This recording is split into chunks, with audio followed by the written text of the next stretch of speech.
मागील व्हिडिओमध्ये जर पाहिलं तर आपण प्रोबॅबिलिटीचे काही फॉर्म्युले बघितले होते. ते आपण काय करूया, पुन्हा एकदा मी समोर तुम्हाला फॉर्म्युले दिलेले आहेत. ते 5 फॉर्म्युले आपण मागील 2 एक्झाम्पलमध्ये वापरले होते. आता आपण काय करायचं, एक तिसरं एक्झाम्पल सेम प्रोबॅबिलिटीमध्ये घेणार आहोत. त्यासाठी हे 5 फॉर्म्युले तुम्ही काय करा, पुन्हा एकदा बघा आणि आपण डायरेक्ट काय करूया, एक्झाम्पलला चालू करूया. ओके. इफ एक्झाम्पल काय बघा, if probability of A is equal to 0.3 म्हणजे इव्हेंट एची प्रोबॅबिलिटी आहे 0.3 आहे.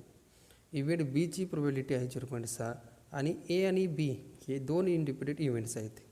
त्याचबरोबर आपल्याला फाइंड करायचं आहे the probability that at least 1 म्हणजे कमीत कमी 1 ऑफ देम विल हॅपन असं त्यांनी सांगितलं आहे की प्रोबॅबिलिटी फाइंड करण्यासाठी. सुरुवातीला आपण जे गिव्हनमध्ये एक्झाम्पलमध्ये दिलेले आहे ते आहे तसं आपण काय करूया, इथं गिव्हनमध्ये लिहूया. गिव्हनमध्ये बघा, इव्हेंट एची प्रोबॅबिलिटी आहे 0.3, तसेच इव्हेंट बीची प्रोबॅबिलिटी आहे 0.6 बरोबर. त्याचबरोबर ए आणि बी हे काय आहेत, इंडिपेंडंट इव्हेंट्स आहेत. हे काय आहेत, इंडिपेंडंट इव्हेंट्स आहेत बरोबर.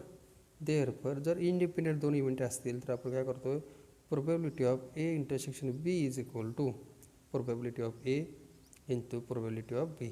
हा काय करणार, आपण इथं कम्पेअर करण्यासाठी फॉर्म्युला वापरणार.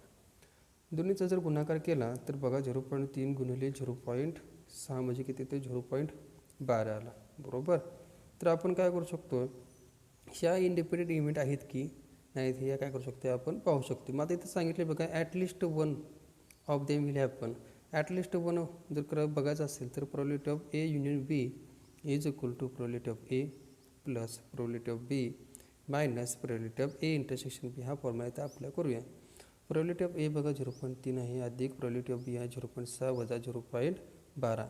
0. इथं 9 वजा 0.12, 0.9 म्हणजे 0.90 बरोबर. 0.90 वजा 0.12 आपल्याला आन्सर येईल 0.72. अशा प्रकारे आपण काय करू शकतो, हे प्रॉब्लेम सॉल्व्ह करू शकतो.